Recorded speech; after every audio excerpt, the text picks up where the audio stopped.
The radical left's agendas are challenging American values. But conservatives like you haven't forgotten what this country was built on. My friends, the Heritage Foundation exists to make sure your voice is heard and to represent your values in the D.C. swamp. The Heritage Foundation stands for your values and won't give up the fight because they know you never will. Paid for by the Heritage Foundation. He's here.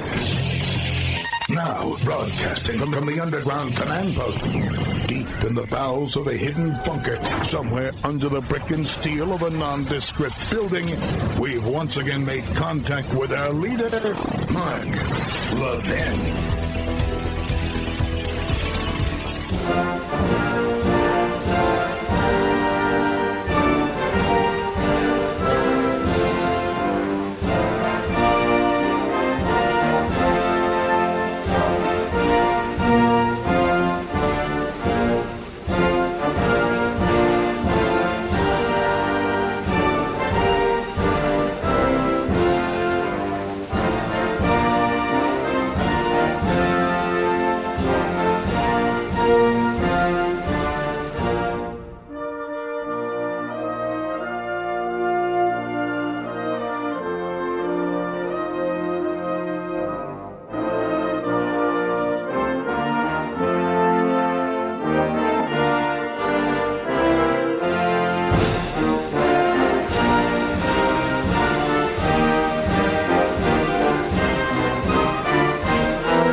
Here, our number, 877-381-3811, 877-381-3811.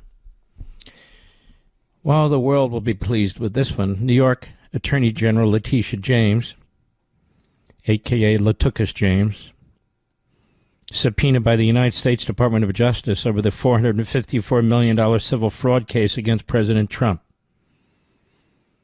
New York Attorney General Latucus James was hit with a pair of subpoenas as part of a grand jury probe scrutinizing that civil fraud case against President Trump.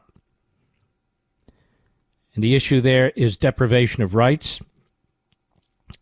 her campaign about getting Trump, and the political campaign that she has, in fact, unleashed against Trump, and did. One of the subpoenas, well, let me say this. Acting Albany U.S. Attorney John Sarcone convened the grand jury to address potential deprivation of rights after launching an investigation of James in coordination with the FBI this past May. One of the subpoenas related to civil fraud judgment won by the Empire State AG's office against Trump, which is still under review by the First Department Appellate Division. Got a weird court system in New York, I'll tell you that. A second subpoena reportedly sought information on James's own investigation of the National Rifle Association. See, she's been politicizing her office. She tried to destroy the NRA.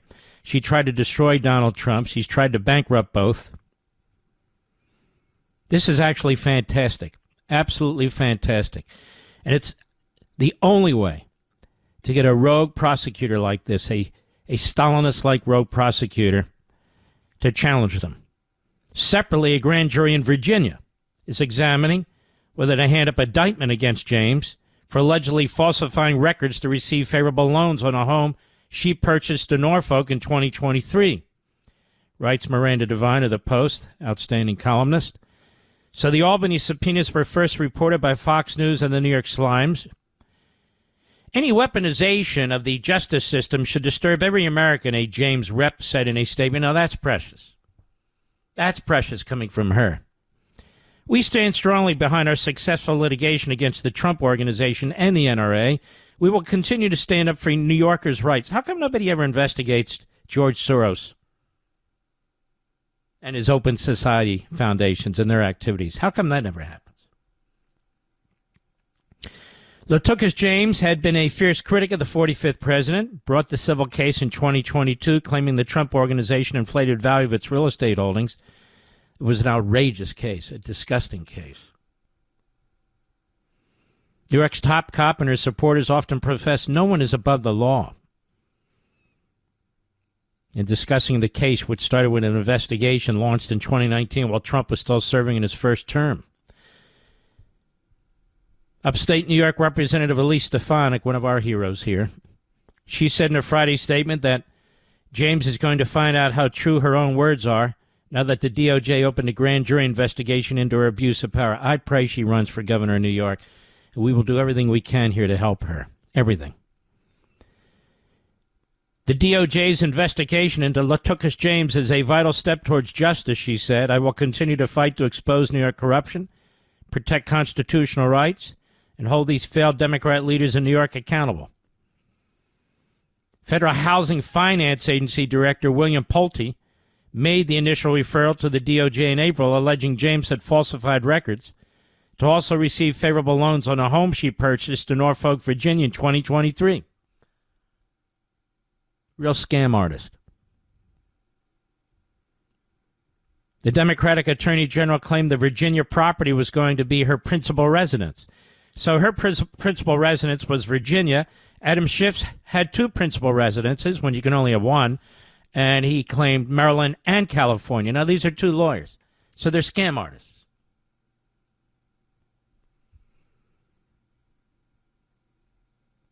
Now, she claimed that the Virginia property was her principal residence while serving as Attorney General in New York. Other records showed James misrepresented the number of units for a Brooklyn brownstone she had purchased in 2001. The referral letter indicated that the actions could result in criminal charges including wire fraud, mail fraud, bank fraud, false statements to a financial institution. You know, it's too bad the Barnum and Bailey and that circus isn't around anymore, Mr. Producer. You know why? They could take one of those tents and fit her with that. You know what I'm saying? Let's continue. And by the way, no offense. I mean, I did start the group Fighters United as a civil rights organization. I'm sick and tired of people making fun of fat people. I really am. And so I'm going to do something that's going to seem very weird, but I hope you'll view it as magnanimous. I am going to make Letitia James an honorary member of Fatties United, or FU. And so we want to invite Letitia James into FU. Yes, FU. Letitia James. Attorney General Pam Bondi said at the time that Pulte's letter to the DOJ, Ms. James, for both properties listed above, appears to have falsified records in order to meet certain lending requirements and receive favorable loan terms. She's a disaster for New York, Trump said of James on May 6th. She's a horrible, horrible human being. I think she's a total crook. Pam's going to have to do what she wants. James, whose office later retained ex-Hunter Biden attorney Abby Lowell. Now, this guy costs a fortune. And I don't think she's paying for the lawyer. I think the taxpayers are. Has accused the 47th president of being a revenge tour since returning to the White House. I'll tell you something, Abby Lowell. We're about to find out if she cheated, if she's a crook. You can call it a revenge tour. You can call it whatever the hell you want. He's not the one who wrote the letter. He's not the one to refer the letter. Mr. Pulte referred the letter. The Federal Housing Authority. And this looks like a slam dunk. And, you know, I wish I had Abby Lowell's clients. You know, he represented Hunter Biden. That was a slam dunk for the government. He made millions, I'm sure. And now he represents Letitia James, another slam dunk for the government. You know what I'm saying, Rich? How hard is it to represent these people who seem so thoroughly guilty? I wonder. James has joined other Democratic attorneys general lawsuits challenging Trump administration actions to fire members of the federal workforce, ban transgender procedures for minors. Oh, she's into that? She's into cutting off the genitalia or adding the genitalia to little kids? That's pretty sick. Albany Democrats tucked, here you go, a $10 million slush fund provision into the state budget earlier this year to help New York officials cover, quote, any reasonable attorney fees and expenses incurred during probes not related to their employment. So you, the New York taxpayers, you are paying for her defense, for her allegedly lying on her mortgage forms, on more than one apparently. James Spokes idiot has confirmed the AG will use the state funds as well as private ones to fight the Trump administration's legal actions. I don't know. I think some good government group in New York should sue her. New York State good government group, and sue this fund. This seems like it's utterly an outrageous use of taxpayers' money. That you, the taxpayers, have to fund her defense. And what's her defense? The mortgage fraud. What's her defense? Interesting. So now we have her, and we have Smith. Remember Jack Smith? He's being looked at thanks to Senator Tom Cotton. Now we've got Obama, Hillary, the whole Russia scam being looked at by a grand jury. We don't know where. We don't know who the U.S. attorney is. That's being looked at now. I think they ought to bring this guy, the DA in Manhattan, Bragg. He should be next, as well as the judge there, Merchan, if that is his name. Oh, yeah. It's not retribution. It's called justice. In fact, it's called equal justice. Anyway, we wish Letitia James we got to get her her honorary certificate, her FU certificate, Mr. Producer. Do I have an FU certificate for her? I don't think so. I got to make one up. I think I'll draw one up this weekend, send it to her. So FU, Letitia. We'll be right back. Mark Levin.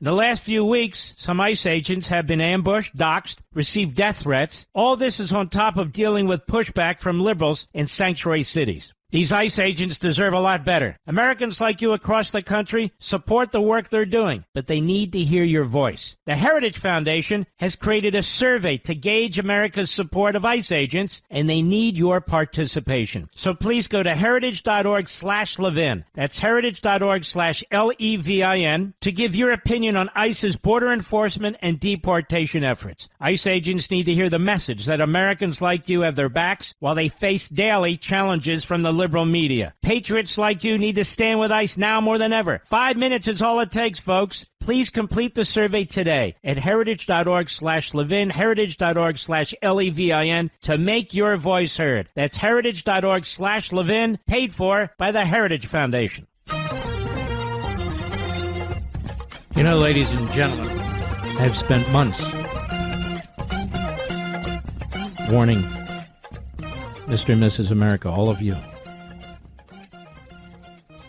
about these people who are so horrendous, in my view. Shields, Catarleson, Smith, many, many others, Cooper.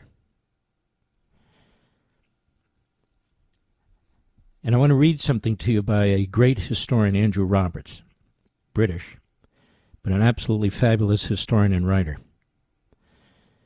And he has a piece in the Wall Street Journal, Why the Far Right Hates Churchill.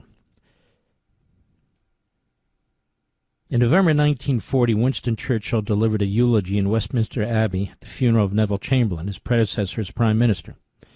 He spoke poetically about how historical judgments are reached. History, he said, with its flickering lamp, stumbles along the trails of the past, trying to reconstruct its themes, to revive its echoes, and kindle with pale gleams the passion of former days. 60 years after Churchill's death, his own reputation is now at the forefront of the culture wars, something that he himself would have relished, having put himself on the front line of 5 real wars on 4 continents before the age of 42. Churchill has long been hated by the left, blamed for opposing socialism and communism, breaking Britain's general strike of 1926, supporting the British Empire, and so on. Yet lately a new and particularly virulent strain of Churchill hatred has broken out on the ultra-right on both sides of the Atlantic, where he's blamed for a quite different set of supposed crimes. The American podcaster Darryl Cooper, who has never written a history book, let alone one about World War II, but whom Tucker Carlson calls America's most honest historian, has claimed that it was Churchill's fault that the war escalated from the limited one that Adolf Hitler apparently wanted when he invaded Poland in September 1939.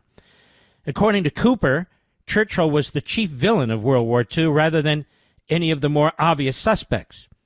There are a number of problems with this theory, not least chronological. Churchill did not even enter the British government until 2 days after the Nazis' invasion of Poland.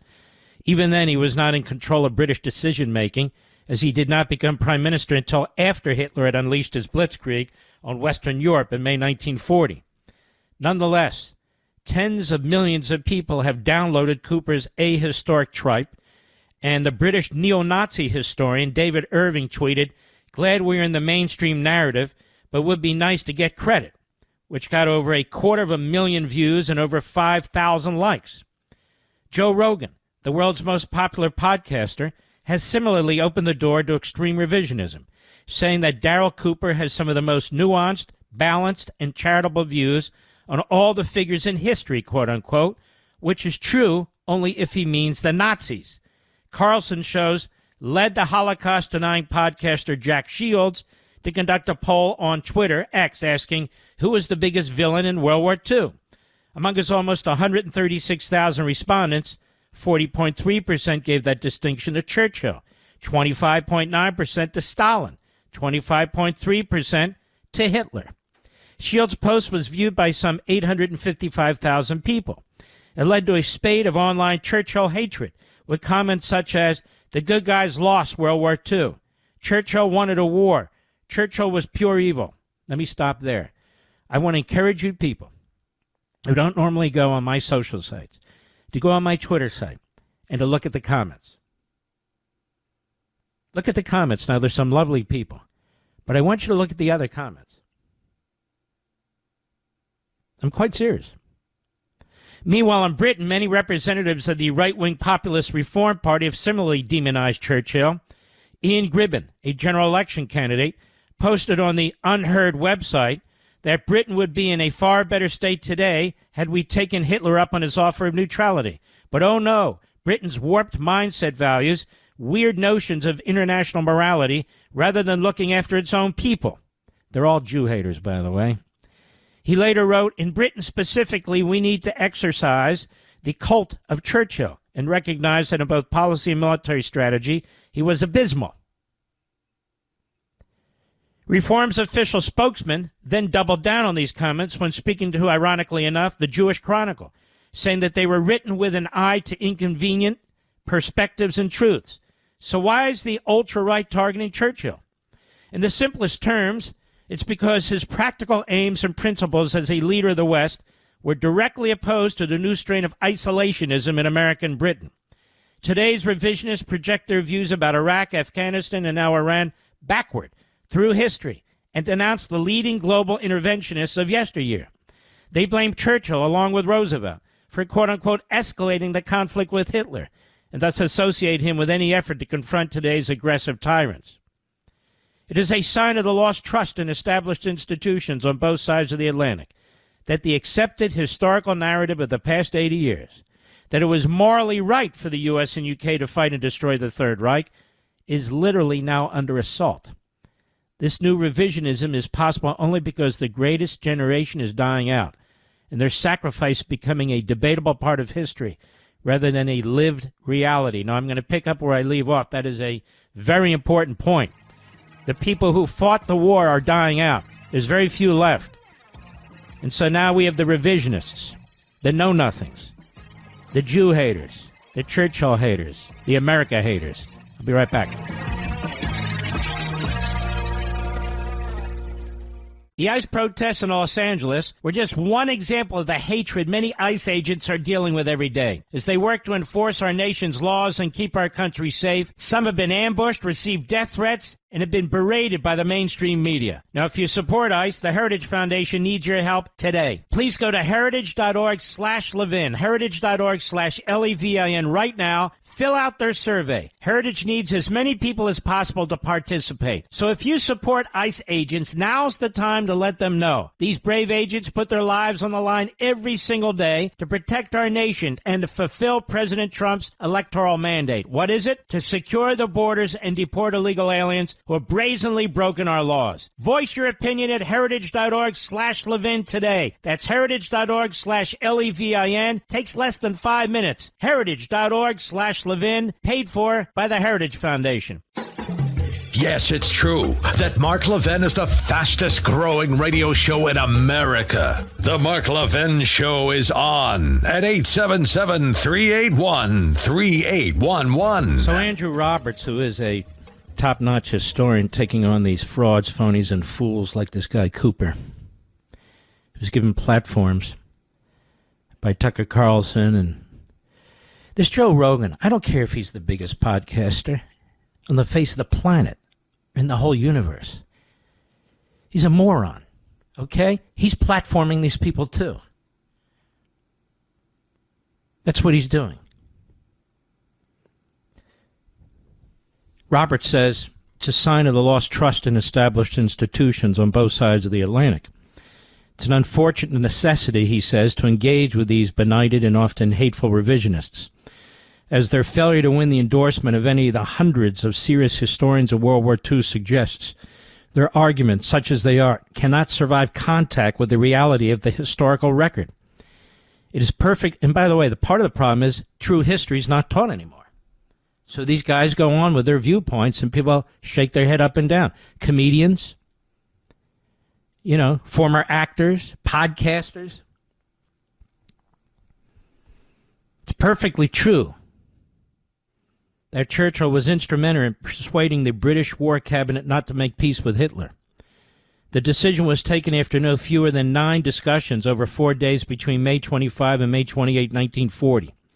As they deliberated, a small armada of boats made their way to evacuate the British expeditionary forces from the beaches of Dunkirk back to Britain. Yeah, they could have lost up to 500,000 men, and they did everything they could to get them out of there. The reason I resent Churchill so much, Cooper told Carlson, is that he kept this war going on when he had no way of winning. He had no way to go back and fight this war. All he had was bombers, just rank terrorism. More than that, once Hitler ripped up yet another treaty and invaded Russia in June of 1941, Churchill immediately made common cause with Stalin against the Nazis. It's worth considering what might have actually happened had Churchill not urged these fateful decisions. If Britain had remained neutral in the West and refrained from bombing Germany, Hitler would have been able to concentrate his entire Luftwaffe against Russia. Instead, he had to hold back 30% of it to guard against Churchill's bombers. Neutrality in the face of Hitler would have meant that 5,000 aircraft, 7,000 tanks, 51 million pairs of boots, and the rest of the aid that Britain and America sent the USSR would not have materialized, nor would the invasion of Normandy have taken place while the Russians and Germans were fighting in Belarus, which leads to the obvious. With either Hitler or Stalin controlling all of Europe between Paris and Minsk, the world, including America, would have been in a vastly worse place than the one that Churchill and Roosevelt helped to fashion in 1945. In his peroration in the Westminster Abbey speech, Churchill said, quote, "The only guide to a man is his conscience. The only shield to his memory is the rectitude and sincerity of his actions." He said it's very imprudent to walk through life without this shield because we are so often mocked by the failure of our hopes and the upsetting of our calculations. But with this shield, however the fates may play, we always march in the ranks of honor. That is, using conscience as your guide. Despite the best efforts of the revisionist detractors, Churchill marches still there. He stands watching over a world order that is now changed by, among other things, a populist far right whose influence is spreading dangerously. Very dangerously. And he calls out Rogan. He calls out Darryl Cooper. He calls out Tucker Carlson. He calls out, I don't even know this guy. I don't know half of them, really. Jack Shield or Shields, whoever that is. But they're not alone. They're not alone. And there's a lot of conservatives in talk radio who are cowards, who don't call them out, who ignore them. There's a lot of others, media figures, who are cowards, who don't call them out, who don't challenge them. At least I know when I'm done here, done behind this microphone, done behind the TV camera, done in my life, that I follow my conscience and do the right thing. I have nothing in common with these people, and neither do you. They may have been somebody you respected in the past, but there's no way to respect them now. None. I want to thank the Wall Street Journal for running this piece. It's very, very important. And we will continue to push back, continue to fight this. This isn't constitutional conservatism. This isn't real history. This is really the minds, the meanderings of thugs who are uninformed, who are uneducated, bringing on fellow thugs who are uninformed and uneducated. And they argue simply from emotion and ideology, just like the radical left, just like the Marxists and the Islamists, who they have more in common with than you and me. By the way, a reminder, I want to thank those of you who have acquired On Power. I want to thank those of you who hopefully tonight and this weekend will acquire a copy. And I want to encourage folks, again, tomorrow is the day, tomorrow 10 a.m., tomorrow morning, Barnes & Noble, the Spectrum at Reston Town Center, Reston, Virginia. I can't wait to meet you. Can't wait to sign your book, shake your hand. It's a fantastic Barnes & Noble. You're going to love it. You can bring your family, the kids. They have a great kids section. Man, do they have magazines, too. They have like 2-3 massive rows of magazines. I like to look at those, too. But again, Barnes & Noble, tomorrow, 10 a.m., tomorrow morning. I look forward to meeting you in Reston, Virginia, at the Spectrum at Reston Town Center. My advice is get there early. I mean, you don't have to camp out, obviously, but I'd get there early because these tend to get quite busy, don't they, Mr. Producer? They tend to get quite busy. I look forward to seeing you. It's going to be a beautiful day tomorrow in Reston, Virginia. Patriots galore. We're going to have a lot of fun. We always have a lot of fun at these events. But check out On Power. It's #1 now on the New York Times bestseller list, which drives them nuts. It's the one time I like to mention the New York Times. Otherwise, I really don't. And you'll have there's just a lot of great information here. I also want to thank all the affiliates who've been involved, all the hosts. I'm going to be on Stephen A. on Monday. Did you know that, Mr. Producer? He reached out and asked me to come on. I'd love to. I haven't done many podcasts or that sort of thing just because there's too many. I'm doing like 10 interviews a day plus my normal job, which is radio, which is Fox, which is The Blaze. Plus I have family. Plus every now and then, Mr. Producer, I have to eat. So it's been incredibly busy. But those of you in this audience, you have a very good, solid understanding of what's in this book. So it's just a matter if you're interested or not, or if you want to share it or not. I mean, I think some of the people who I've heard call into this program or send us information that they're buying books and handing them out to people in their family and friends, especially their children are going to college. That's very, very smart. Very, very smart. You know, nothing breaks my heart more than when people tell me they've done everything they can to raise their kids. They're patriots. They've exposed them to all the good principles and ideas and so forth. And then they go to college and they move hard left. This is intended to counter that. This is intended to fight that. So I hope you'll join me tomorrow again, 10 a.m., 10 in the morning, Reston, Virginia, the Barnes & Noble at the Spectrum at Reston Town Center. We have 2 great shows this weekend for you. They really are terrific. I hope you'll join us on Life, Liberty, and Levin.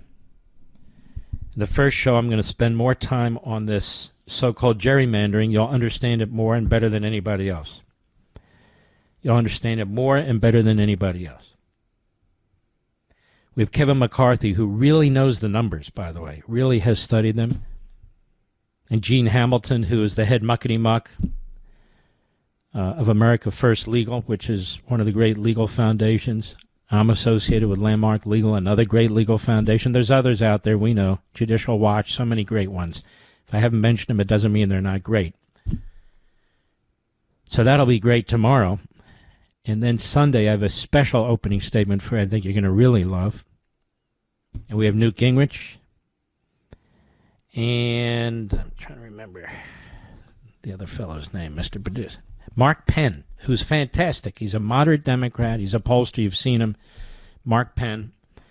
And those are two great shows. I hope you'll enjoy them. You know, you can always set your DVR. I encourage people to do that. If you can't watch it live or you're not sure if you're going to be around to watch it live, then you have an opportunity to do it. So you can see how busy I am, how busy we are, how we're not letting our guard down, how we're pushing. I know I'm public enemy number one with the Islamists. I'm public enemy number one with the Marxists. I'm public enemy number one with the anti-Semites. That's just the way it goes. That's just the way it goes. And I wear it proudly, quite frankly. I'll be right back. Mark Levin.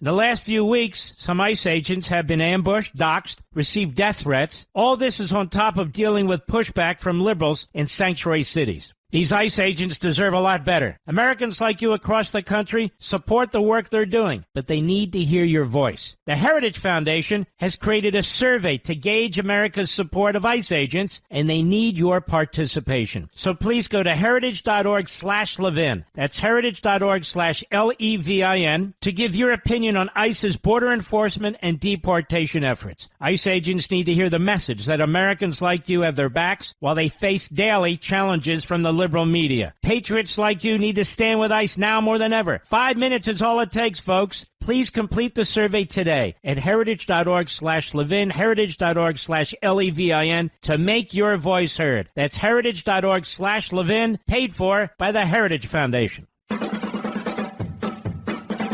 Active shooter. I'm going to give you an update. This just happened a little bit ago. Active shooter reported near Emory University in Atlanta. Apparently one person has been shot. I don't have an update to this. I don't believe that person has passed away. I don't know the status right now. But one person has been shot. When I know more, you'll know more. I promise you that. Let's see. Mandami. God, I'm sick of this guy, Mandami, in New York. I'm just so sick of this guy. He's pretentious. He's a drama queen. He is awful. Aren't you sick of him already, Mr. Producer? Such a loser. So outrageous, in my humble opinion. Here he is, a radical kook. Yes, of course. Let's see here. Stick with me, friends. Stick with me. I'm looking. Here's the problem. My printer broke down again. I'm just being honest with you. You know what the president did today? And I watched a lot of this. You know, Azerbaijan and Armenia used to be part of the Soviet Empire, captive nations, we call them.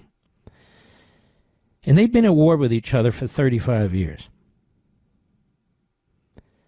The president just signed as a witness between the president of Azerbaijan and the prime minister of Armenia a peace deal. A peace deal. Now, he's done the same with Congo and Rwanda, the same with Cambodia and Thailand, not necessarily peace deals, but ceasefires. India, Pakistan. He took out the Iranian nukes. The Israelis, of course, took out everything else. He's trying to get this Russia-Ukraine thing done. Apparently, they're going to meet in Alaska next week. That's the report. Now, Putin is making a demand for a lot of land in Ukraine and international recognition for it. And that'll be interesting. Plus, how do you know that he won't turn his back on that like he has every other deal he's ever made? So this is going to be a little hairy. And I'm very hopeful the administration is very careful on this one, because Putin is a liar and he's a killer, which is why these isolationists seem to love him. They're nuts. Here's the president today. Hold on 1 second. Let me make sure I'm pulling this up correctly. Yes, cut 16. Go. It's a long time, 35 years. They fought, and now they're friends, and they're going to be friends for a long time. But it's a big, beautiful honor to welcome everyone to the White House for this very historic peace summit between Armenia and Azerbaijan. It's really a great thrill for me. I love seeing good people get together, and that's what you have. You have two great leaders.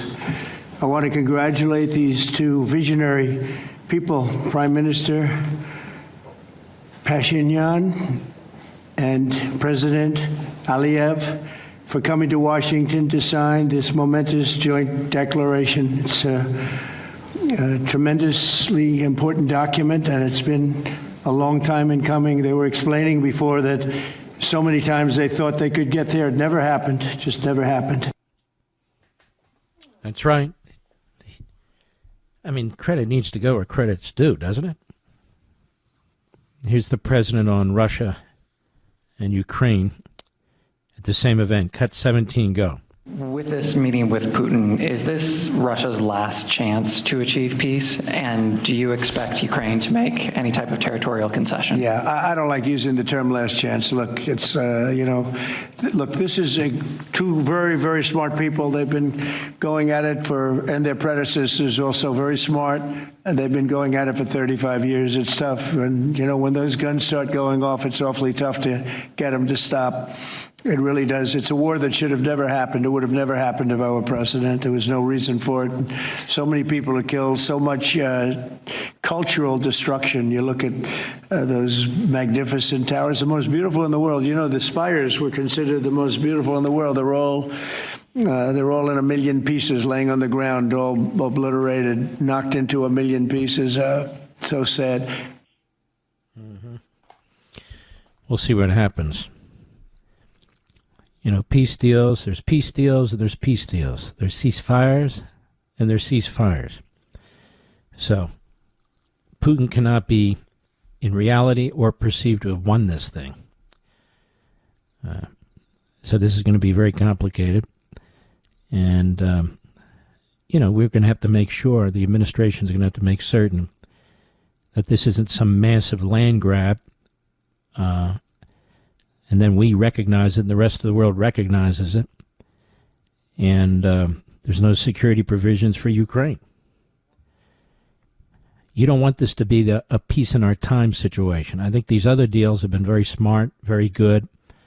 You've actually had parties who are, who are truthful in what they want to do. Putin's a different kind of monster. He's a different kind of monster. And he's old KGB. He's never really shook off Stalin and the Soviet Union, who, of course, these phony influencers love. Just remember that. They love these nut jobs. All right, folks, we've got a lot. Are you kidding me? It's already 7 o'clock or almost 7 o'clock. This thing's moving fast, like an Acela train. Well, not necessarily. All right, we'll be right back. This segment of the podcast is exclusively sponsored by Pure Talk. Pure Talk offers great coverage and can save your family money on your wireless bill every single month. Go to puretalk.com to find the plan that's right for you. Thank you again for listening, and thank you so much for this sponsorship, Pure Talk. He's here. He's here. Now, broadcasting from the underground command post, deep in the bowels of a hidden bunker, somewhere under the brick and steel of a nondescript building, we've once again made contact with our leader, Mark Levin. Hello, America. Mark Levin here. Our number, 877-381-3811, 877-381-3811. Byron Donalds scheduled next hour. He likes this show. He likes to come on. That's good. He's a good man. It's a wonderful, wonderful Friday, right? The weekend begins when this program ends. So let's have some fun. Let's have some fun. You've heard of Adams? No, not the Adams family. You've heard of John Adams. You've heard of Samuel Adams. You probably heard more about John Adams than Samuel Adams. Well, Samuel Adams was one of the original revolutionaries. Let me read a little something to you. I hope you're enjoying this because, you know, when a book comes out and I do this, in a month or so I'll stop doing it. But there'll be other history, other philosophy that I always want to share. I enjoy it. I think most of you do. That's what I hear when people come up to me. Sam Adams himself would conclude, as one of the earliest and most effective revolutionaries against the British government he had once advocated for, even the best forms of government can devolve into tyrannies. Democracies do not guarantee liberty. They can provide the institutional framework, this is me, not Adams, for a humane government. And that institutional framework requires certain essential characteristics: a just rule of law, representation and consent, divided powers, private property rights, and a virtuous and moral people. But liberty is not a product of democracy. But it is impossible to discuss rights without the overlay of liberty, or the lack of liberty. Hence, there are numerous references to liberty in the book. When the Declaration of Independence speaks of unalienable rights, it is talking about life, liberty, and the pursuit of happiness. To take it a step further, by life, liberty, and the pursuit of happiness, the founders were highlighting the essence of human existence. Your right as a child of God to live, to be free, and to pursue what fulfills your being. Adams and many others underscore the importance of the right kind of collective power, that creates a civil society and subsequently a just government. The purpose of both being to secure a good and moral life for the individual and the people. Still, we do not have a definition of liberty, only a description of how to try to safeguard it, ultimately the application of positive power. Let's turn to the main author of the Declaration, Thomas Jefferson. Now, in this chapter in Liberty, I try to define liberty. And you can Google it. There's 1,000 definitions, and yet there's really not a single perfect definition. I quote Aristotle and Cicero, John Stuart Mill, who's known for his book on liberty. I quote many of the founders. On April 4, 1819, in a letter to Isaac Tiffany, Jefferson wrote, now listen to this definition: of liberty, I would say that in the whole plenitude of its extent, it is unobstructed action according to our will. But rightful liberty is unobstructed action according to our will, within limits drawn around us by the equal rights of others. I do not add, he says, within the limits of the law, because the law is often but the tyrant's will, and always so when it violates the right of an individual. And then I add, however, without the law, a just law, there is no order, not even in the civil society, which comes before the government. In Jefferson's defense, though, it is not clear if he's writing in a more theoretical sense or asserting his position as a baseline or in the context of politics and government. The latter would not be very logical, so I assume it's the former. Jefferson made many profound observations and was a prolific writer. One such statement, quote, the natural progress of things is for liberty to yield in government to gain ground, is, I believe, as close to a truism as it gets, at least over time. Obviously, there are times and places when governments surrender power, but that clearly is not its natural tendency, not even in democracies. Moreover, governments can act and have in fact acted to protect or expand the rights of individuals or the people generally by exercising what I define in Chapter 3 as positive power. Again, here's Jefferson. He's talking about the natural progress of things, that is the rule, not the exceptions to it. Looking elsewhere, on August 26, 1789, the French National Assembly issued, and I go through the different definitions and assertions of liberty. John Stuart Mill wrote brilliantly, and yet never really got there.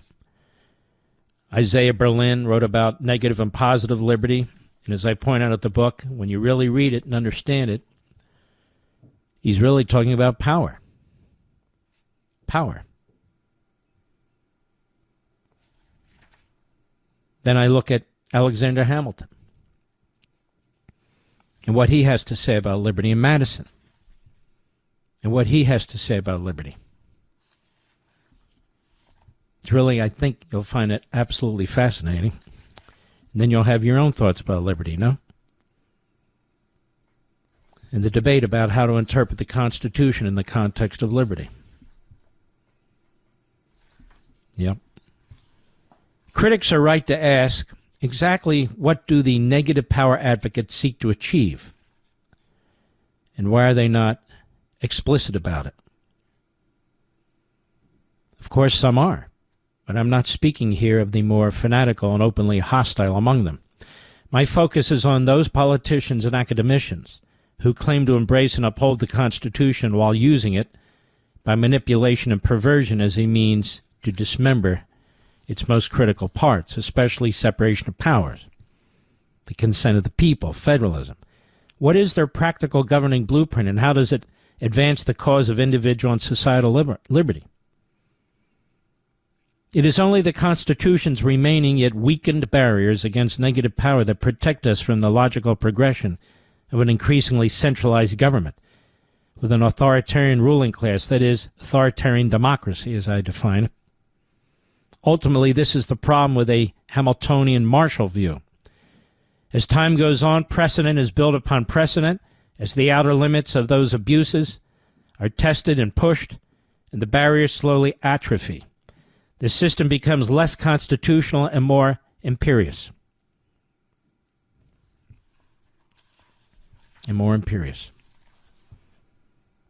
Of course, much more can be written about liberty, I say in the chapter,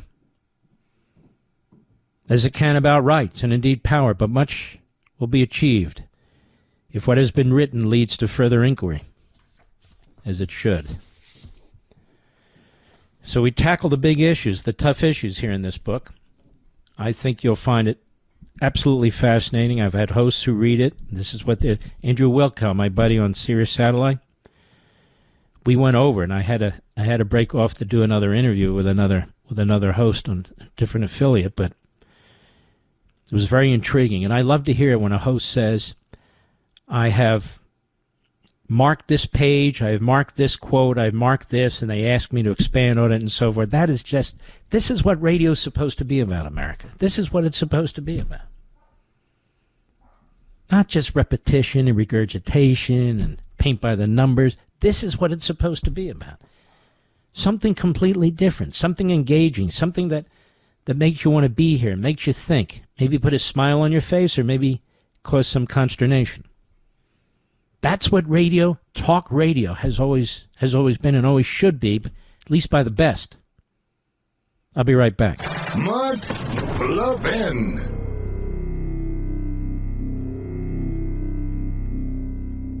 How many times have you told someone, if it ain't broke, don't fix it? Now, that's great advice for most things, but not so much for a cell phone. See, over time, the battery life fades, the processor can't keep up, and it's fallen in the toilet perhaps one too many times. Fortunately, thanks to Pure Talk, your cell phone is something you can replace without feeling guilty. When you switch to Pure Talk this month, they're going to give you a Samsung Galaxy A36 for free with a $35 qualifying plan. Wow, just $35 a month for talk, text, and data, and a free Samsung phone, the scratch-resistant Gorilla Glass, and a battery that lasts all day. All on America's most dependable 5G network. Look, supporting companies like Pure Talk is a really good thing. You win by cutting your cell phone bill in half. They win by hiring more Americans and helping more veterans. Make the switch in as little as 10 minutes. Go to puretalk.com/Levin. That's puretalk.com/LEVIN to get your free phone today. Again, that's puretalk.com/LEVIN. Switch switch to my wireless company, America's wireless company, Pure Talk. You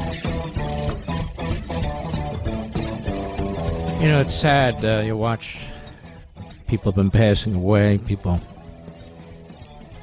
You kind of tie your memory and your experiences in your life to different events and so forth. Jim Lovell was one of them. Great astronaut. Might remember Apollo 13. He's also the first astronaut to go to space 4 times. 4 times. He passed away today at the age of 97. Astronaut Jim Lovell, best known as the commander of the near-tragic Apollo 13 mission to the moon, died, I guess it was Thursday night in Illinois. He was 97. Lovell was a veteran of 4 space flights, Gemini 7, Gemini 12, Apollo 8, and Apollo 13. The Lovell family highlighted his amazing life and career accomplishments and his legendary leadership in pioneering human spaceflight, no doubt about that. Family said, but to all of us, he was dad, granddad, and the leader of our family. Most importantly, was our hero. We will miss his unshakable optimism, his sense of humor, the way he made each of us feel we could do the impossible. He was truly one of a kind. Acting NASA Administrator Sean Duffy said in a news release, NASA sends its condolences to the family of Captain Jim Lovell, whose life and work inspired millions of people across the decades. Jim's character and steadfast courage helped our nation reach the moon and turned a potential tragedy into a success from which we learned an enormous amount. We mourn his passing. You know what's sad? We will talk more about that jeans commercial than we will ever talk about the great, late now Jim Lovell, won't we, Mr. Producer? More people will know who some anti-American, anti-Semite podcaster is than Jim Lovell. That's the decline of our culture. Now, Lovell was selected to join NASA in 1962 as part of the agency's second round of astronauts, a group that included Neil Armstrong, Pete Conrad, John Young, and others that were nicknamed the Next Nine. Lovell's first 2 space flights, Gemini 7 and Gemini 12, were designed to demonstrate how humans could live in weightlessness and to test rendezvous and docking technologies that would be essential for subsequent space station operations. People need to understand these early astronauts, they really had guts. A lot. Now, Lovell next circled the moon on the Apollo 8 mission in 1968, but it was the 4th and final space flight that brought him the most fame. What a hero he was. Apollo 13 launched into space on April 11, 1970, on a mission that was intended to be NASA's 3rd moon landing, but 55 hours and 55 minutes and 4 seconds into the flight, disaster struck. One of the spacecraft's oxygen tanks exploded, causing another to fail, as Lovell and his 2 crew members, Jack Swigert and Fred Hayes, were about 200,000 miles from Earth. It was Swigert who initially radioed the infamous message to NASA's Mission Control, quote, "Okay, Houston, we've had a problem here." When asked to repeat, Lovell followed up, "Houston, we've had a problem. We had a main B bus undervolt." Over the next 3 days, NASA engineers and mission controllers executed a harrowing rescue that was lauded as one of the agency's finest achievements. You see, the explosion crippled the command module, and the astronauts faced an extreme shortage of water and electrical power, along with dangerously high levels of carbon dioxide. After about 6 days in space, the Apollo 13 crew splashed down safely in the Pacific Ocean. The mission came to be known as Successful Failure, one that demonstrated the ingenuity and tenacity of the agency's engineers and astronauts. Lovell won praise for his steady leadership throughout the flight. The mission had receded into history until 1995, when Lovell was portrayed by Tom Hanks in Apollo 13, a movie that captured the danger and drama of the mission. The movie would make Lovell's name among the most recognizable of the astronauts, arguably only behind Armstrong and John Glenn. Lovell was born March 25, 1928 in Cleveland. He graduated from the U.S. Naval Academy in 1952, and he went on to log more than 7,000 hours of flying time.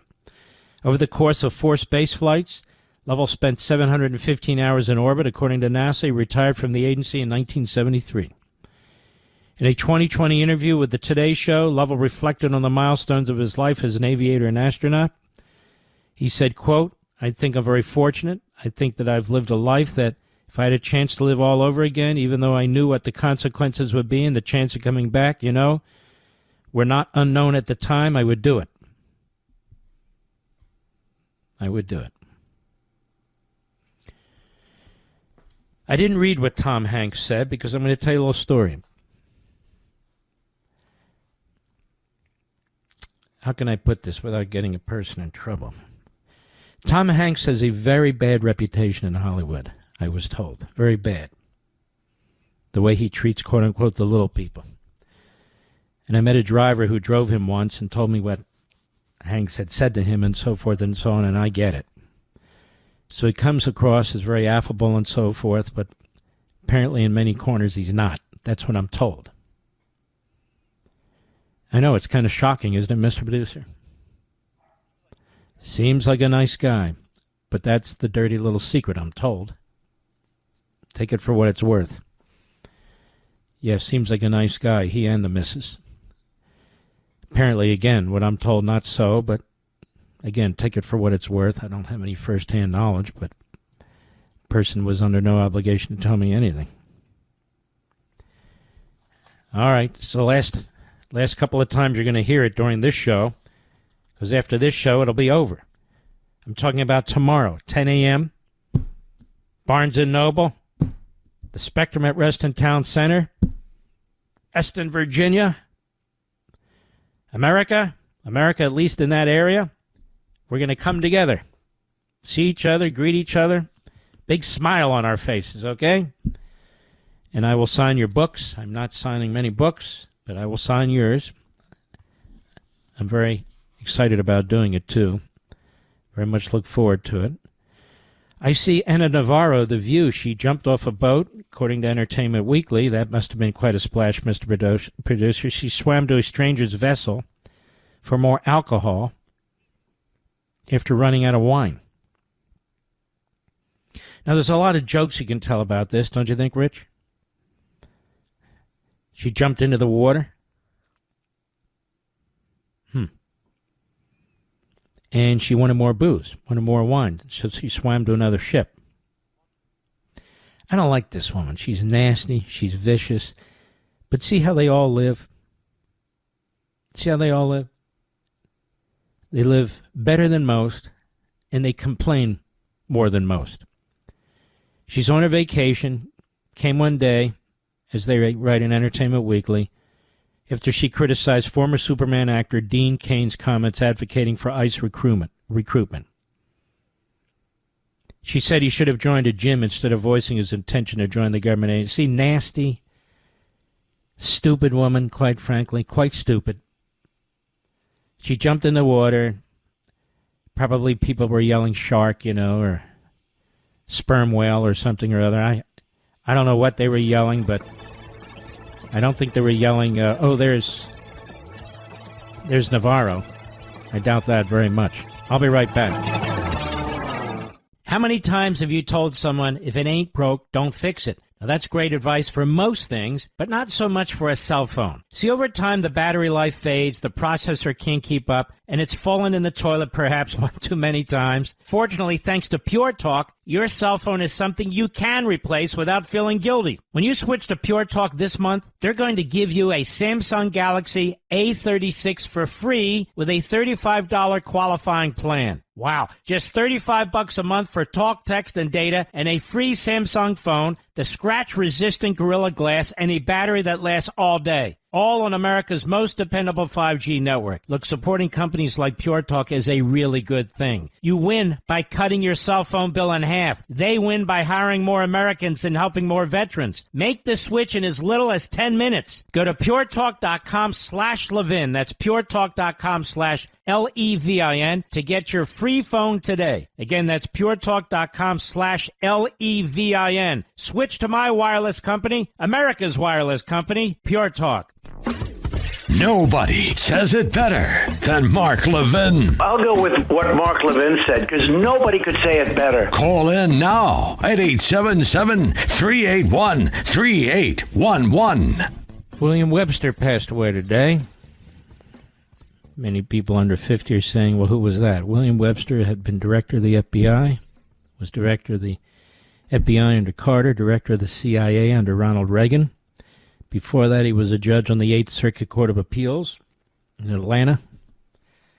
I knew him not well, but when we would have an all-hands-on meeting once a week at the Department of Justice early in the morning, often 7 a.m., the Attorney General would be there, the Deputy Attorney General, the Associate Attorney General, the heads of the various criminal and civil divisions would be there, and, of course, the head of the FBI, William Webster. And he would later go over to the CIA. So I got to know him, superficially through that. We had quite a team, boy, I'll tell you what. Now, he was more of a sort of civil servant mentality and so forth. He did a very good job, don't get me wrong. He was certainly better than Comey and Mueller and all the rest of them. Certainly better than Brennan. And 101 years old. He passed away, 101 years old. Lovell was 97. It's an amazing thing. And here I am, 67, and some of these punks are, oh, he's the old man. You ought to see these comments. I'm no old man, and I don't feel like an old man. I know a lot of these great people. It used to be that people would want to learn from the experience of other people, but apparently that's not the case anymore with these so-called influencers. They know everything. And yet they know absolutely nothing. They know absolutely nothing. So we have an update on the active shooter situation. The suspect is dead, and a police officer was wounded in Emory in Atlanta, Emory University. That's what we know. Nothing more, nothing less. Alex Padilla. You know what? I'm getting bored with these people. I'm getting bored with him and the mayor of L.A., Karen Bass. Padilla is the senator from California, does absolutely nothing. These people are exhausting, aren't they? But I'm a big fan of Kristi Noem. I think she's doing an unbelievable job. She's doing a killer job. And if she were a liberal, taking the opposite positions in a liberal administration, the media would effectively be carrying her on their shoulders, parading her around as an unbelievable public servant. But here, of course, they trash her. But here she is. She's pounding away, and God bless her. Cut 3, go. Dawn Gay Silas, a 33-year-old illegal alien from Micronesia, has had 3 DUI convictions, and as well as convictions of criminal mischief, of wanton endangerment, and driving without a license. These individuals would still be out on our streets today, committing crimes and attacking people and harming them and hurting our children if Governor Pritzker and Mayor Johnson had their way, because their choice has been routinely over and over and over again to release these criminals back on the streets. The debate over so-called sanctuary policies has real consequences. It has consequences for our law enforcement officers, but also for the families that live here and the businesses that are just trying to provide for their community. Governor Pritzker and Mayor Johnson are answering that question every single day of who should be our priority, who should be our responsibility, and over again, they're choosing criminals. Well said. Well said. We have our great ambassador to Israel, Mike Huckabee. He's got a great staffer by the name of David Milstein, my stepson. We're very proud of him. And he's on with Martha McCullum. Cut 6, Mr. Producer. Cut 6. Go. Are civilians, Palestinian civilians, being shot at these humanitarian sites where food is being distributed by the IDF? No, they are not being shot. There are all kinds of stories that they're just being massacred. The only time that has happened is when a large group overruns an Israeli position and they ignore verbal warnings, then they ignore shots fired in the air, and they ignore shots fired at the ground. But this idea that there is massive killing, I would only tell you it is, but when I asked the Gazans, here's what they told me. They said, yes, if people are getting killed going to the feeding sites, not the GHF sites. That has not been the case. But they do get killed, but they get killed by Hamas. And every single Gazan I spoke to told me that they had a family member that had been murdered by Hamas. These are the people that are supposed to be their government. Instead, they're their tormentors. And they're the ones who are responsible for the deprivation. They're the ones who are responsible for the disastrous consequences of now 22 months of this nightmare. I want to say something else about the Israeli government has decided, look, we're going to go into Gaza in force. We're going to encircle Hamas. We're going to choke them off, and we're going to destroy them. We're going to do everything humanly possible to find our hostages and get them out of there. We've been negotiating. We've sought ceasefires. We've offered them months and months of ceasefires. We've offered them everything we can possibly offer that makes any sense. We're not going to surrender to the enemy that we are defeating. And so they've decided to do this, and there is not a media outlet on the face of the earth that is supporting them or defending them. Not one.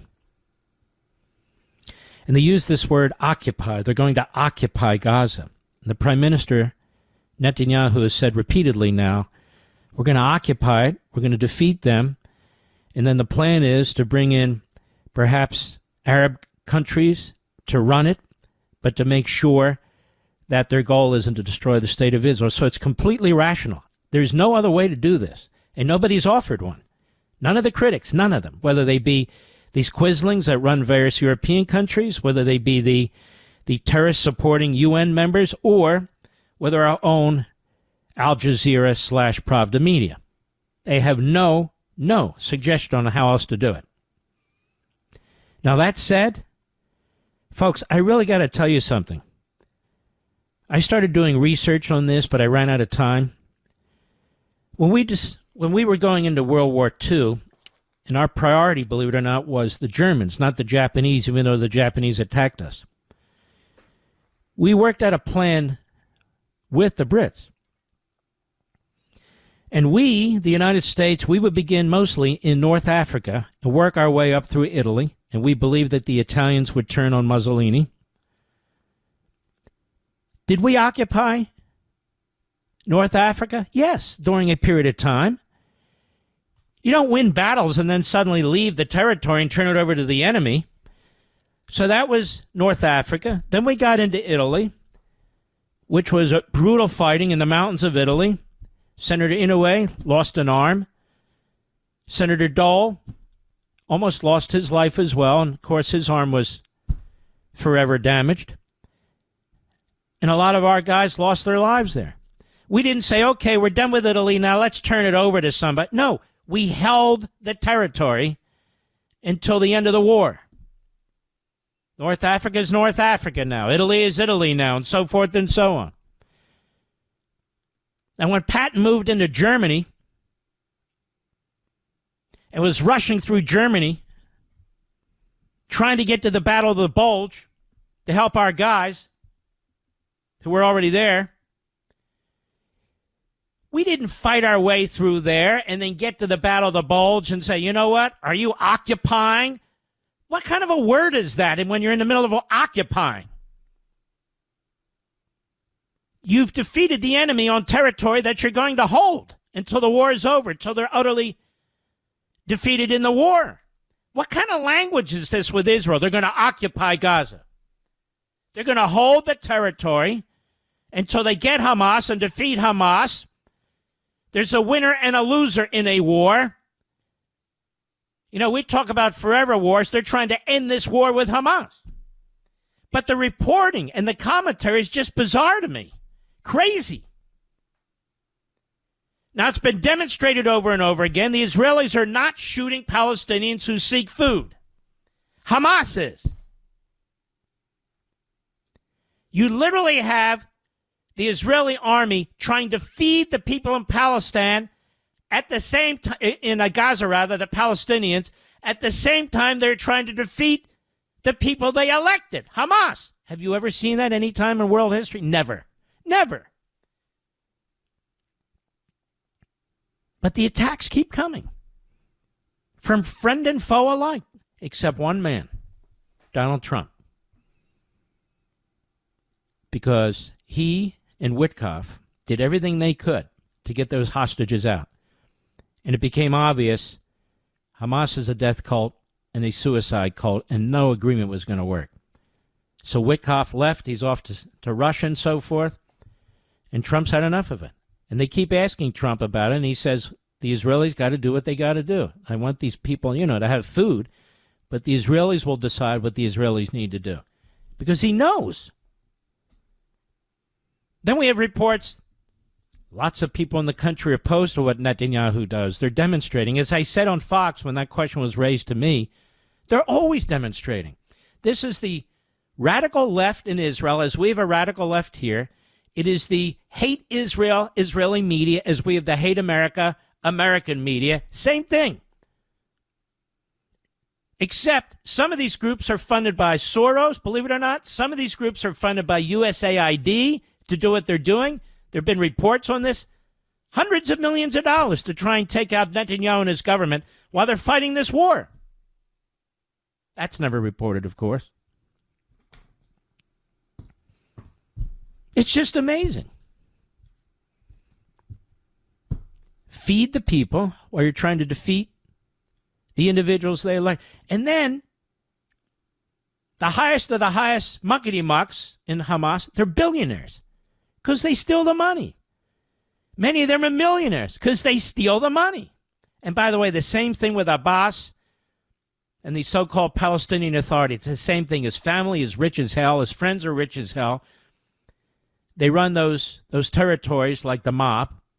They divvy up the economy and divvy up industries to run. And then they have refugees. They keep a refugee camp there so the world can come and say, oh, the poor Palestinians, they need a state. We know what's going on. I'll be right back. Mark Levin.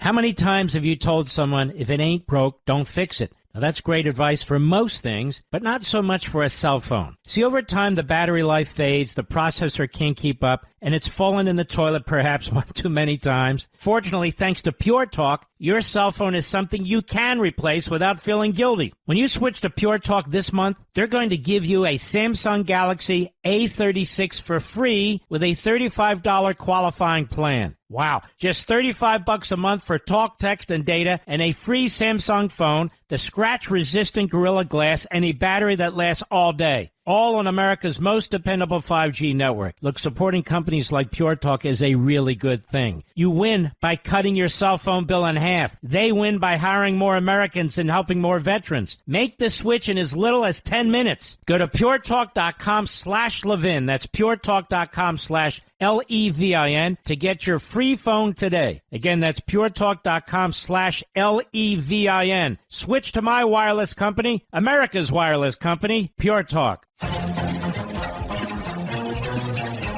Washington Free Beacon. Federal investigators compile evidence of systematic Hamas aid theft, undercutting.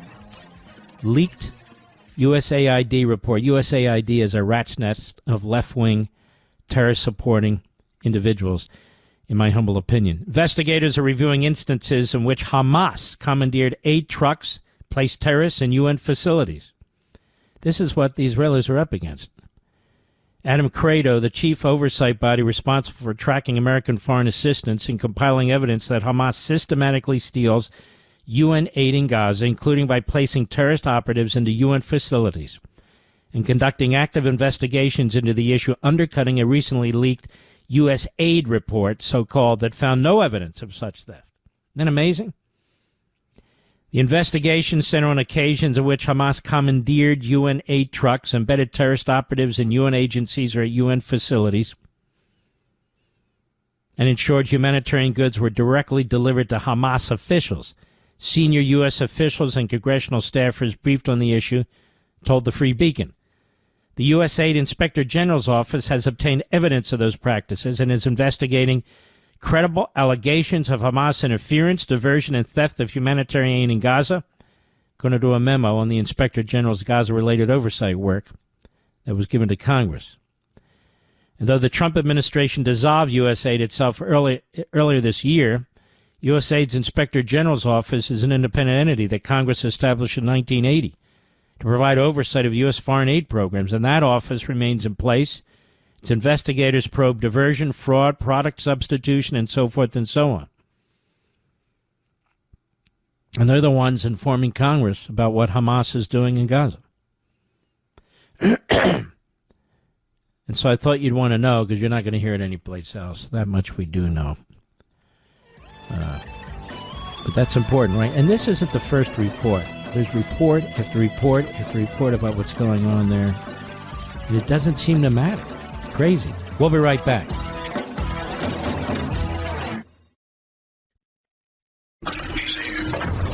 He's here. Now, broadcasting from the underground command post, deep in the bowels of a hidden bunker, somewhere under the brick and steel of a nondescript building, we've once again made contact with our leader, Mark Levin. I want to hit a few other things here that I think are actually quite interesting. You see this clown, this fool, Jasmine Crockett. Well, it turns out, like Klobuchar and some of the others, she is a horrendous boss. This is exclusive to the New York Post. Representative Jasmine Crockett has positioned herself as an unfiltered critic of President Trump, earning regular TV appearances as an enthusiastic online following. But congressional aides tell the Post the Dallas Democrat is just a rude and mean to her own staff. The liberal loudmouth, 44, has rocketed to fame since taking office in January 2023 as a fiery antagonist of the Republican president and his allies. But three sources who have worked with or for Crockett say she's rarely present when TV cameras aren't rolling and terrorizes staff when she does appear. Crockett is not often found at her government-provided suite in the Longworth House office building, with one insider saying she prefers to work from her nearby luxury apartment building, sometimes for weeks on end. She's laying around her apartment, won't come into the office, and is really just indifferent to staff and will scream at them, the former aide said. She's never in the office. She's very disengaged. She does her bull crap. That goes viral and then freaks out over the most random things. Second source close to Crockett's team added, it's widely known. She's not nice to staff, just not a really dedicated member focused on constituents. She's focused almost exclusively on being an influencer, not a member of Congress, said a third source who has worked with Crockett, describing her as all diva and no wow. When Crockett does show up for work on Capitol Hill, often to attend a committee hearing where she deploys a made-for-social media attack on Trump, she prefers to have a staff member drive her to a short distance to her office in a rented car rather than the staffer's own, and a cheaper option commonly used by lawmakers. The staffer is expected to stand outside the vehicle, which has to be an Escalade, a Cadillac Escalade, or similar upscale make, and open the door for her. You're technically allowed to do this, but it's widely inefficient. Instead of using the scheduler's car, she rents a car every week in Washington. She expects her staff to drive her around while she's in the back seat, calling it a power play akin to treating the staffer like an Uber driver. Crockett, a former criminal defense attorney and Texas state legislator, burst into the national spotlight in May 2024 when she attacked Marjorie Trader Greene. Can you imagine these two thugs, Greene and Crockett? You know what I say? They should do like a wrestling match, one of those Jello wrestling matches. Complaint poured in, and whatever. Toxic staff environment. Crockett is burned through employees at such a pace. She's becoming known as a present-day version of the late Sheila Jackson Lee, long called the Capitol's toughest boss. A number of staff have become fed up with their treatment, while others have either been fired or left on their own, a distinction often difficult to discern in Washington. Some former aides cited fear of retribution when deciding to participate in this story. See, these Marxists are all really horrific people. Horrific. She thinks she's her own best advisor. She knows best. And as this toxic staff environment, a source said, she gets rid of press people because she's like, I do all the press stuff. One occasion described to the Post, Crockett reduced a legislative aide to tears, bellowing, do you really want to be here? And if not, you can leave. Another aide, a young black woman, was fired abruptly and confided to a colleague, I don't want to hear Jasmine Crockett talk about helping black women when she just fired one for absolutely no reason. Capitol Hill jobs often are filled based on personal connections, and openings are circulated among friend groups. Source told the Post that the job listing for Crockett's team recently was shared among a large group of black Democratic women, but nobody expressed interest in working for her. You would think working for a black woman, if you were a young black woman or a young person of color, you'd feel empowered in that space, a former Democratic congressional aide said. But truly the only person that she thinks about and cares about is herself. The staff is really just on an island unto itself because she doesn't care about the local issues happening in her district, the person added. She's more focused on, get me on The View, get me on this late night show. A lot of congressional hearings are the most boring, basic blank. So how is it at every hearing, it's about Trump. It's about Trump again and again and again. And it's like she's not actually doing any real work. She's at a hearing. We can be talking about the budget. They can be talking about appropriations, and she brings it back to Trump every single time, the source griped. She causes some kind of tension and issue. The hearing has to stop. The chairman has to bang the gavel. It's like a spectacle and a show. Not everything has to be clipped for MSNBC. Crockett has also cycled through several chiefs of staff, with one observer saying it's because they want her to do her actual job. The actual job of a member of Congress isn't fun and glamorous. So unless you're somebody willing to say yes to all the outrageous things she would like you to do, you're not going to last long. Crockett hasn't been coy about her treatment of staff, recently offering 2 examples of rough treatment of subordinates in an interview with the Atlantic magazine journalist Elaine Godfrey. Behind the scenes, the representative speaks casually, Godfrey reported. She can also be brusque. During an interview at the Wardrobe Hotel, she dialed up a staffer in D.C. in front of me and scolded him for an unclear note on her schedule. Another time in the car, after an aide brought Crockett a paper bag full of food from a fundraiser, she peered inside, scrunched her nose, and said, "This looks like crap." How do you like this, Mr. Producer? Nasty, nasty. POS. The Texas Congresswoman, despite granting Godfrey access to the profile, attempted to retract her interview when the journalist didn't ask her permission to request comment from other members of Congress, most of whom reportedly wouldn't volunteer flattering words. The lawmaker claims she was shutting down the profile. Wasn't Crockett's first self-inflicted PR problem. In May, she allegedly boarded a commercial flight ahead of 2 handicapped people, according to Representative Lisa McCain, who posted photos of the incident. Her cutting in line in front of handicapped person is really indicative of the type of person she is, said a source who worked for Crockett. She's interpersonally very rude and doesn't get along well with people. The Post didn't receive a reply after sending multiple detailed emails requesting comment to a press request about Crockett. So there she is. She's a piece of crap, as you knew she would be, in person as she is in public. We'll be right back. Mark Levin.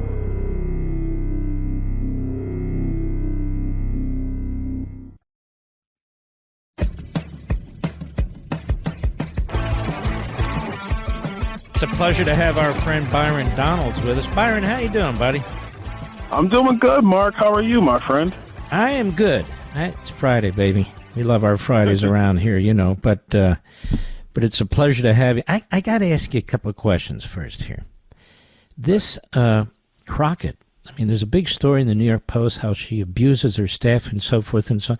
Don't you find that typical of these hardliners on the left? We hear these stories all the time, that they just don't treat regular people in a very nice way. We hear this all the time, don't we? Yeah, we do. I'm honestly not shocked. It's one of the things that's kind of in the whispers on Capitol Hill. You hear how, some members treat their staff, especially on the left. They talk a good game publicly, but, you could always tell by how they treat their people internally. Let me ask you this, and I want to get to you. You're doing something very important here with this crime bill in D.C., but this Mamdani, you were born in New York. You moved to Florida, smart guy. But still, you think about this guy running New York and so forth. I mean, hardcore Marxist, Islamist, the things that he has said. Now he's attacking charter schools, attacking the NYPD, attacking the business community. This guy is going to destroy that city, isn't he? Yeah, he is. And look, if you thought de Blasio was bad, and he was, this guy's worse. The ideas, Mark, is stuff that came out of the radical movement in the 60s. Attacking charter schools, that's disastrous policy. It's actually been a benefit for poor kids in New York City. Even when he started talking about opening up government-run grocery stores. Well, Mark, the government used to give out food directly, and it was so bad they said, you know what, we got to get out of the food distribution business. Let's just give people the money so they can go buy the food themselves. And this joker wants to go back to food distribution. The policies do not work. He might be pretty good on TikTok, but he has no idea what he's talking about. He's an economic illiterate.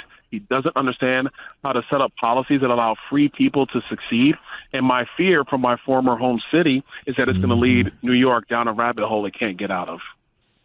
A lot of people move into your district, I can tell you that. They're going to, it's funny. We don't want billionaires. Okay, they'll go to Florida. It's very stupid.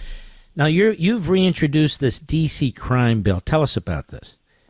So what it would do is a number of things. Number one, it would set up a database for us to track all of the violent crimes in D.C. Number two, it would remove what D.C. put in about what age constitutes a minor. People don't know this. In D.C., if you're 24 years old, you can be tried as a minor in D.C., where everywhere else in the country, it's 18. It's Excuse 17. me, did you say 24 years old? Yes, Mark, you can be tried as a minor in D.C. at 24 years old in the District of Columbia. That is correct. Our bill would put it to what the national consensus is that 18 and under, you are a minor. Obviously, 18 and older, you're treated as an adult. It would do that, and it would stop these judges from getting around the mandatory minimums of some of these violent crimes, which they've been doing in D.C. It's crazy, isn't it? You want local rule, you get local rule, and this is what you do. This is one party, Democrat Party. This is what they do. No, Byron? Yep, that's exactly right, Mark. And in that, the cashless bail stuff they were doing in D.C., it's a real mess, and it doesn't have to be this way. The number one thing you have to have is enforcement. You need the U.S. attorney to actually uphold the law. Thank God under Donald Trump, the U.S. attorney is going to do that and prosecute criminals. And the last piece is you have to hold people accountable. That's the recipe for success. You do that, you get safer streets. You get safer streets, you allow people to actually seek their interests and build better communities, build better families, and build better lives. What do you make of these Russiagate developments? I mean, the more that comes out, it's just, we had a sense for this. But when the administration actually gets its hands on the documents and so forth, it is stunning the extent to which this conspiracy to destroy Donald Trump took place, is it not? It is astonishing, but it demonstrates what we've already known about the Democratic left. They crave power above all else, and they will abuse our institutions as much as they say they want to save them. They will destroy our quote unquote our democracy, our constitutional republic, for their own ends if they think that's what will give them power. And what they did here is they abused the intelligence agencies on purpose. This is Brennan and Clapper and Obama and so many of that team that knew that this was false intelligence, and they used it anyway because they couldn't get over the fact that Donald Trump beat Hillary Clinton. And so we're going to have to investigate this to a T. If there are criminal referrals, I would ask Pam Bondi to prosecute to the fullest extent of the law, because you cannot have agents in our government, elements of our government, undermining the will of the American people and trying to sabotage a future American president or any other office holder.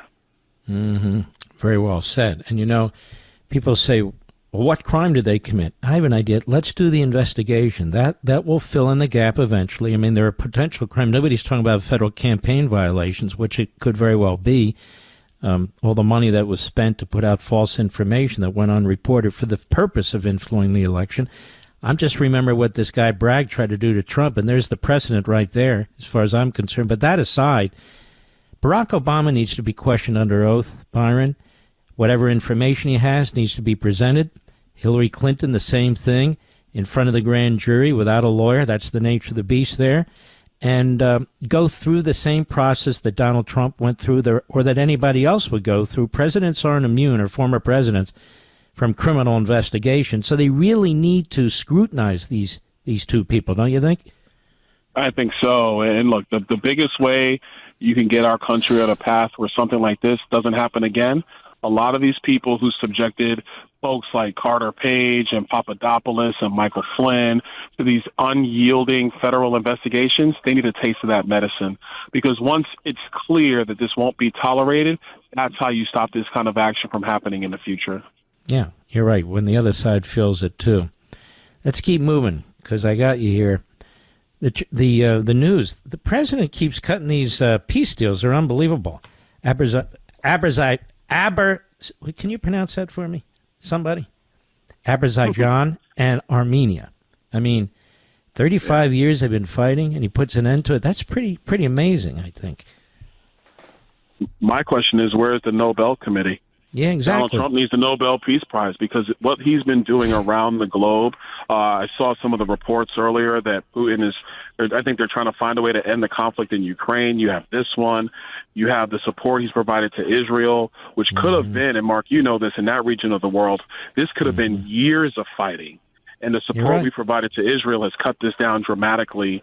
Donald Trump cares about peace, and I think the media that tries to vilify him don't understand. He wants people to stop dying. He wants peace, but he wants peace that's sustainable, not weak-kneed peace that the Democrats always try to bring us. Byron, I want to thank you for everything you do. You're a great patriot, man, a great friend, and give everyone my best in Florida. I'm trying to drag my ass back down there, but I'm being held back here for a while. Take care of yourself, man. We'll be right back.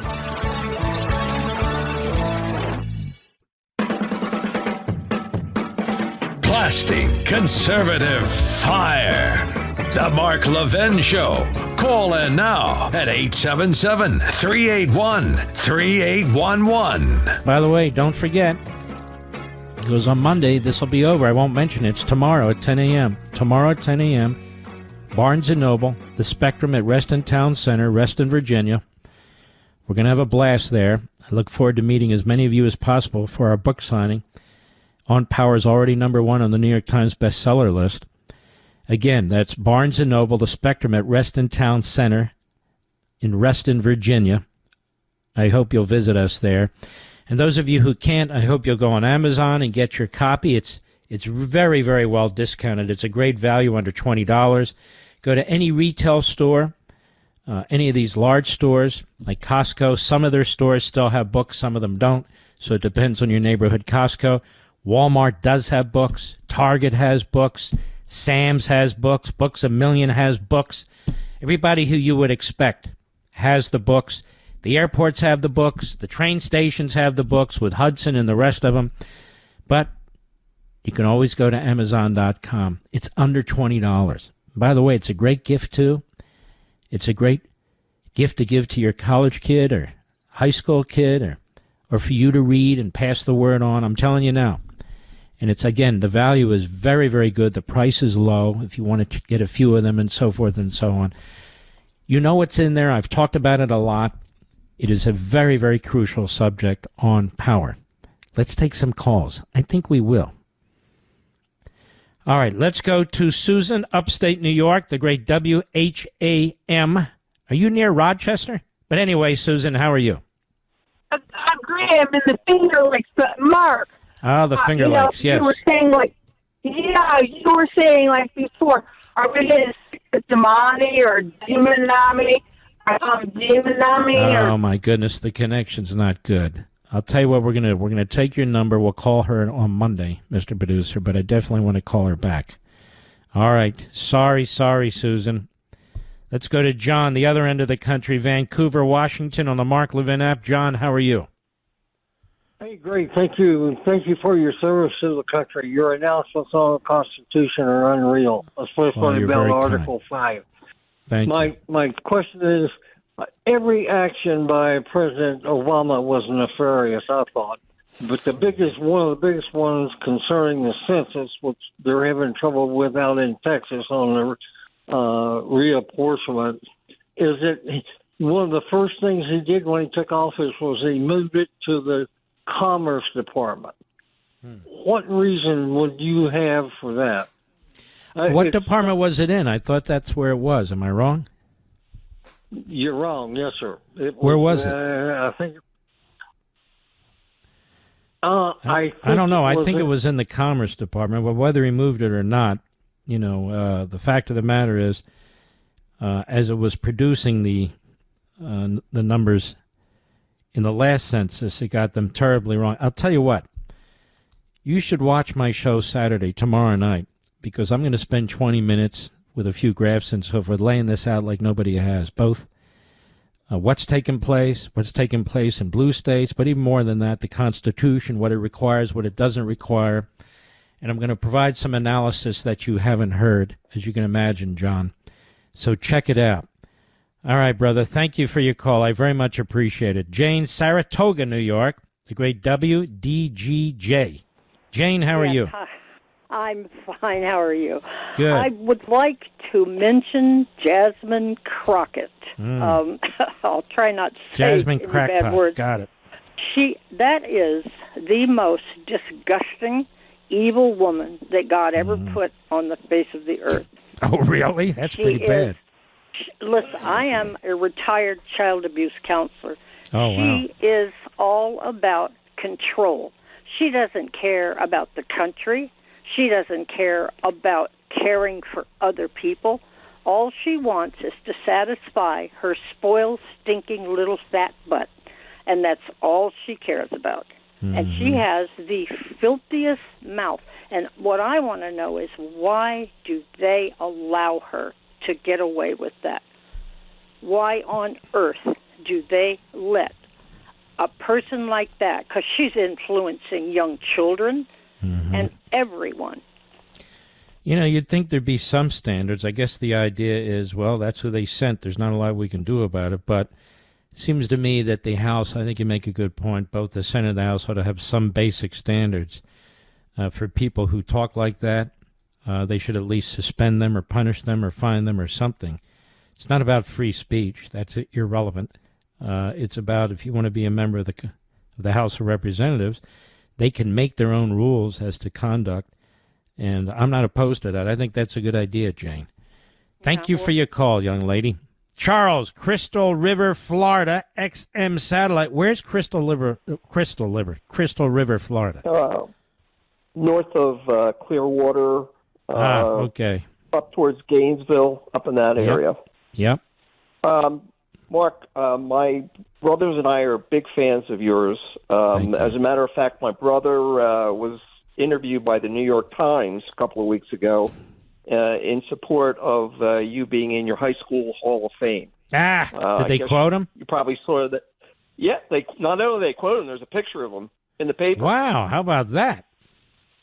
Yeah, so... he went to Cheltenham. He was, I think, a couple of years before you. But we lived right behind Cheltenham High School.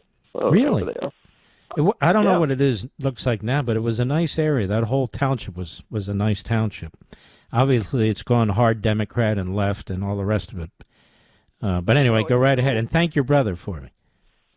I certainly will. Listen, the reason I called you, Mark, is I've been following the war in the Middle East, in Gaza, and I'm hoping you can explain something to me. Even tonight I heard that Germany is not going to supply military equipment, the UK, France, they want to recognize the Palestinians. What in God's name do they expect the Israelis to do? Do they want a do-over? Put them back to the same borders and just give them a do-over? Yeah. I mean, now what's really happened here is that over the period of the last 20 years or so, through migration from the Middle East, from these Arab countries in particular, including Palestinians, they have loaded up some of these cities in Europe. That was the desire, the intention, and the plan of some of these terrorist so-called scholars. They were encouraging their followers, their flock, to go to Europe because Europe's very weak. And, of course, in our country, Biden was very weak, and we suffer from that, too. And so if you look in England as an example, I mean, London is now, the mayor is an Islamist. I mean, an out-of-the-closet Islamist. A number of the cities in London are, in fact, they've had a huge problem with gang rapes of English girls there that were covered up for a period of time by the prime minister when he wasn't prime minister, as well as others. It's a big scandal, but they seem to be getting through it. And the Jewish population it's relatively small.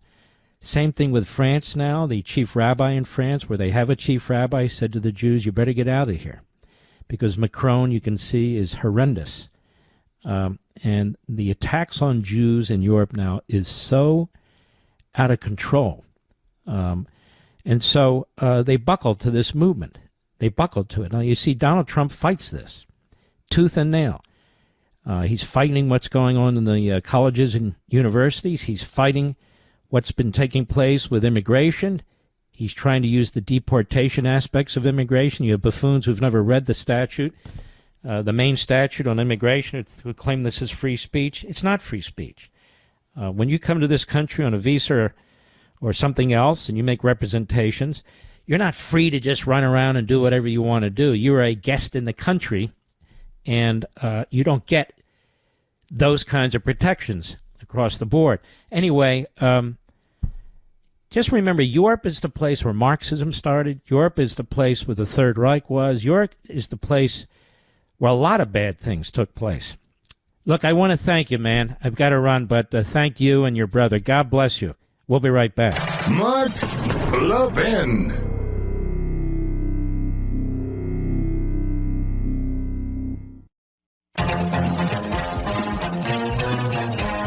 If you're going to get the book on power, get it now. Don't wait around. I'm serious. It's discounted great on Amazon. If you're going to Barnes & Noble, if you're in Walmart and so forth, it's there. And it looks like we took the lead over Kamala Harris's book, Mr. Producer. We've dropped a lot, don't get me wrong, because of kids' books and school books and so forth, but we're ahead of her. And those of you, again, who are jumping in with both feet, you're the activists, you're mission-oriented, you want to spread the word. It's a wonderful thing. Just to even put this book on your coffee table or to show it so other people can see it and read it, that is just great, and I want to thank you. Last time I'm going to say it, tomorrow, 10 a.m., our book signing, Barnes & Noble, Spectrum at Reston Town Center, Reston, Virginia. We're going to have a fantastic time.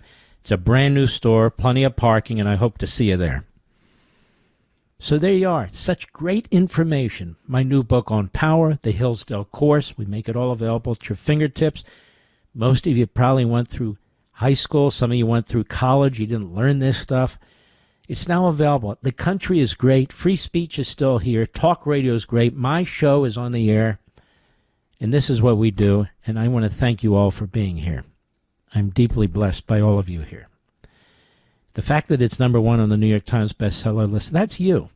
And you know what's interesting? If I don't mention it, nobody else does. Have you noticed that, Mr. Producer?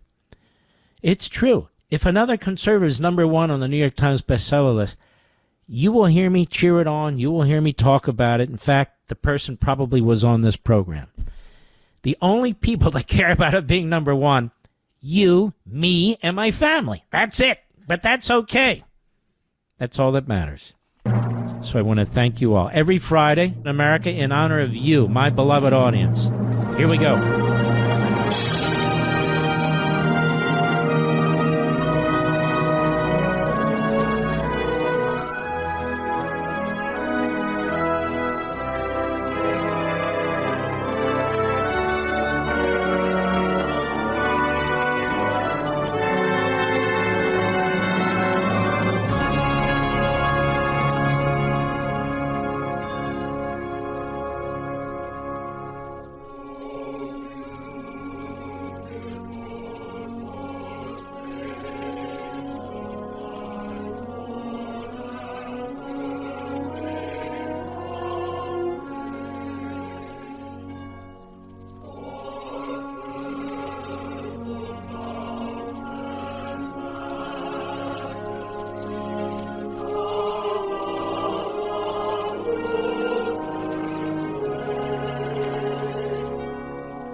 Thank you, America. I'm indebted to you. What the fantastic audience you are. God bless each and every one of you, Patriots. I hope you have a fantastic weekend. If you're in the Reston area, Virginia, I'll see you hopefully at the Barnes & Noble. Won't take long. We'll have a great time. I hope you'll watch Life, Liberty, and Levin. We have 2 great shows. Set your DVR. Set it now so you don't forget. 8 p.m. Eastern Saturday, 8 p.m. Sunday. Appreciate all of you folks. We salute our armed forces, police officers, firefighters, emergency personnel. The week is officially over. The weekend begins right now. Good night, Spritey and Griffey and Pepsi and Smokey. Good night, Zelda and Gigi. Good night, Indy and Patton and Rory. Good night, Marty and Barney. Good night, Dad and Mom. We're holding down the fort. I think you'd be proud. Good night, Leo and Joe. Good night, Bernard. Good night, Teddy. Good night, Lou. Good night, all the great Patriots who've passed. We miss you all. Don't forget, Life, Liberty, and Levin, tomorrow, 8 p.m. Eastern, Sunday, 8 p.m. Eastern. Set your DVR. Grab your copy of On Power tonight or this weekend. You're going to love it. Take care.